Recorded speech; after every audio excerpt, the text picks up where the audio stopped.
First thing to do is to remove the U-bolt holding the cable in place. Okay. Take that out there.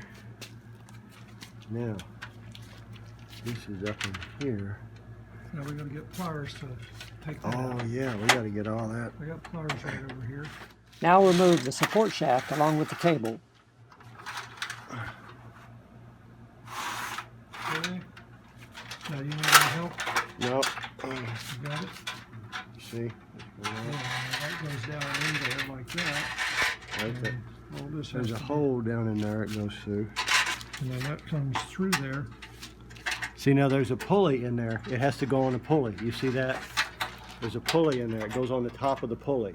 Yeah. You see that? Yep. Okay. All right. Good. Okay, there you go. Again. This is at the bottom. When you put in the new one, this is at the bottom. Right. And then the other stuff is inside here. There's a second inside there. Exactly. We'll see. This is at the bottom. So, like the other one, this, Okay. I have to put this through the pulley. Yeah, let me see if I can feed that through. Push it through and then I'll grab it on this end. There we go. Okay. Okay. Then Straighten that out. And I got the cable. There we go. I've got get this. Got it? That's heavy, isn't it? Yeah, that's heavy. Okay, there we go. And we just slide that down in there. Making sure that cable's straight. Yep. And then I'm going to take my cable now.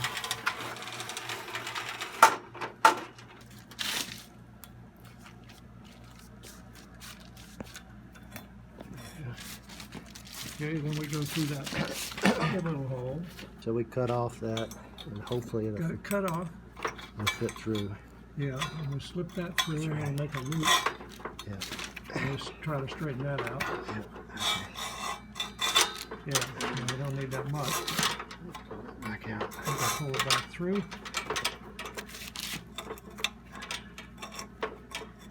Now loop the cable and reattach the U-bolt. Can you do it with gloves on? Yeah. Okay. Now Once the U-bolt is tightened up, tuck it back in place like you found it. just getting the frayed ends through, since this is the first time us doing this. Okay. Test it out and you're ready for drywall.